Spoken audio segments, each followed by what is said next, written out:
Tak, priatelia, prajem vám pekný podvečer. Dnes sa budeme baviť v podstate z našej predajne o kurzoch, ktoré sa organizujú v rámci našej firmy, našej strelnice a našich inštruktorov. Rád by som vám predstavil v dnešnom vstupe nášho hlavného inštruktora, ktorý má na starosti streľbu sebeobrannú, čo sa týka použitia zbrane, strelectva ako takého aktívneho, hlavne v sebeobrane. Rád by som vám predstavil Ruda a on vám povie niečo viac o sebe. Zdravím vás. Tak, ako tu kamarát povedal, som Rudo, mám niekoľkoročné skúsenosti v ozbrojených zložkách, niekoľko zahraničných bojových misií.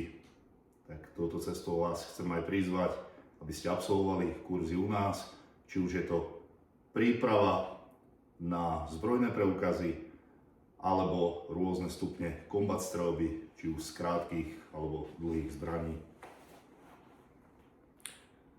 Môžem povedať, že Rudo je strelec skúsený, má za sebou, ako som vám povedal, viacero bojových misií v aktívnych zónach. Myslím si, že má vám čo ponúknuť v rámci kurzu, čo sa týka základných zaobchádzaní so zbraňou, ako aj pokročilých kurzov. Ostatné kurzy, ktoré budeme v podstate v rámci našej strelnice aj našej firmy vykonávať, budeme sa venovať taktiež športovým streleckým kurzom pod vedením iných inštruktorov, ktorí sa venujú v podstate športovej streľbe.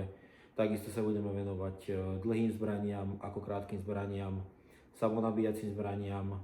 Takže postupne budeme tie veci rozširovať, budem vám našich inštruktorov predstavovať a postupne pôjdu von aj dátumy kurzov, ktoré sa budú kedy ako konať. Samozrejme musí sa nám trošku zlepšiť počasie, nikto z nás nechce zmrznúť na strelnici, takže dúfam, že nás podporíte, prídete na kurz, zhodnotíte a verím tomu, že sa budete ku nám vracať.